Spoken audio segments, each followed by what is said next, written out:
So recently Bitwit did a couple of videos about building a $400, and they, by the way, came in a little bit over budget, but roughly a $400 gaming PC based off of Amazon. So parts that anybody just has ready access to that can just up and buy whenever you want, and they actually got some pretty solid performance. In fact, Kyle from Bitwit and along with his wife were able to find a G4560, pairing it with 4 gigabytes of RAM, a GTX 1050, 1 terabyte of hard drive space with another 128 gigabyte M.2 based SSD. However, it does use the SATA interface and not PCIe lanes, so it's not an NVMe drive, but still we have a lot of really great hardware in here for, and I believe they came around $410 for the total budget, so a little bit higher than that $400 price point that they were shooting for. So naturally that made me wonder if I could do any better going to Amazon and building roughly another $400 gaming PC.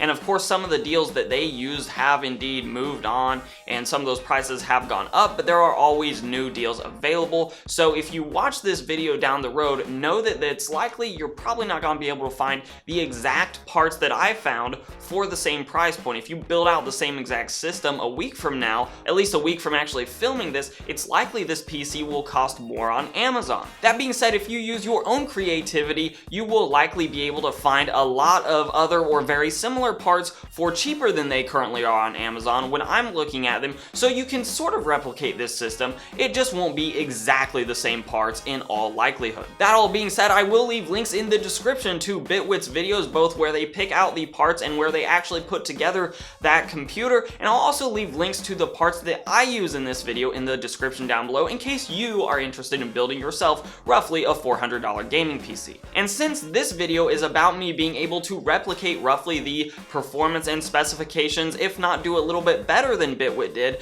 my budget is actually gonna be $410 because that's what they used. If they cheat, I can too. So let's spin on around here and see what Amazon has for us today.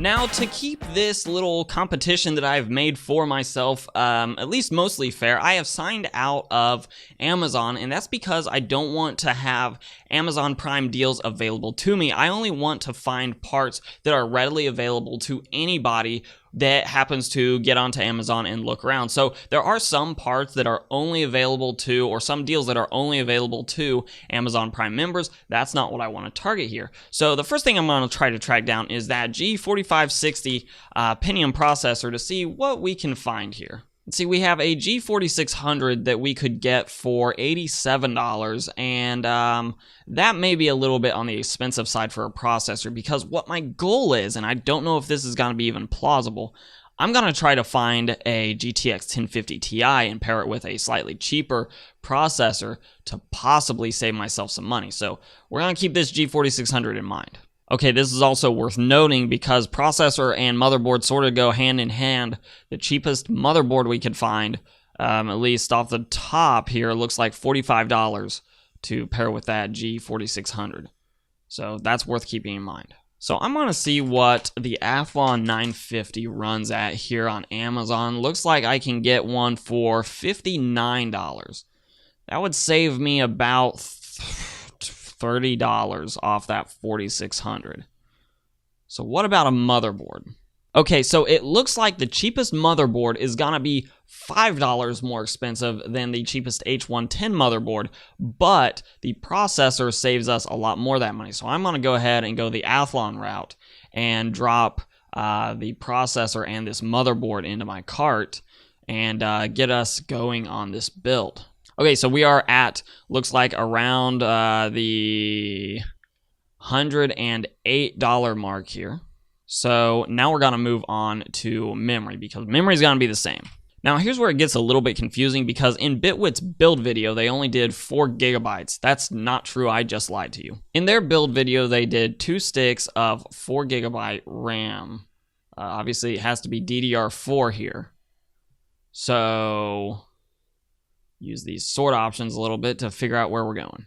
Okay, so the cheapest DDR4 RAM I can find in a 4GB stick is $35. But I can save a little bit of money by getting one single 8GB stick. So that's what I'm going to do. Now, I know that does not allow me to run it in dual channel mode. However, that does allow me to upgrade my RAM later on. So it's a little bit of a trade-off there. Check that. We have this Hynix 4GB of DDR4 RAM at 2400 megahertz. We're going to add 2 of these to my cart. And that's going to give us the actual cheapest option, but also give us dual channel memory that we can run that in. So that's going to work out really well for us. And we are up to $166.80. Next, I want to tackle my case because I know that I am going to get a power supply with it. So I want to see how well I can do with that. So it looks like the absolute cheapest combo I can find right now is this Logisys 368 Soho case. Now, on the outside, it doesn't look horrible, but it's a little bit concerning knowing that I can't even get any pictures of the inside of this case. I looked over at Newegg, and I also couldn't find any internal pictures of this case over there. So that's a little bit concerning, not knowing exactly what it has in it. I do know that it does not have a rear exhaust fan, so hopefully it has a front fan sort of behind the front panel somewhere to pull in some sort of air flow into that case. And even if it doesn't have the proper drive mounting for the drives I end up with here in a minute, that's okay. You can always just get some like double-sided tape or jerry rig some sort of mount inside of a case. The case itself has plenty of room in it, so I'm not worried about the mounting that you may have to come up with for some of those drives, especially the SSD. That's just not a big deal. Okay, to take a quick stock of our cart here, we have our platform handled, we have our RAM, our motherboard, and our processor. We also have the case and power supply that's going to power the whole unit. So the only things we're missing now are drives, so storage, and then a GPU.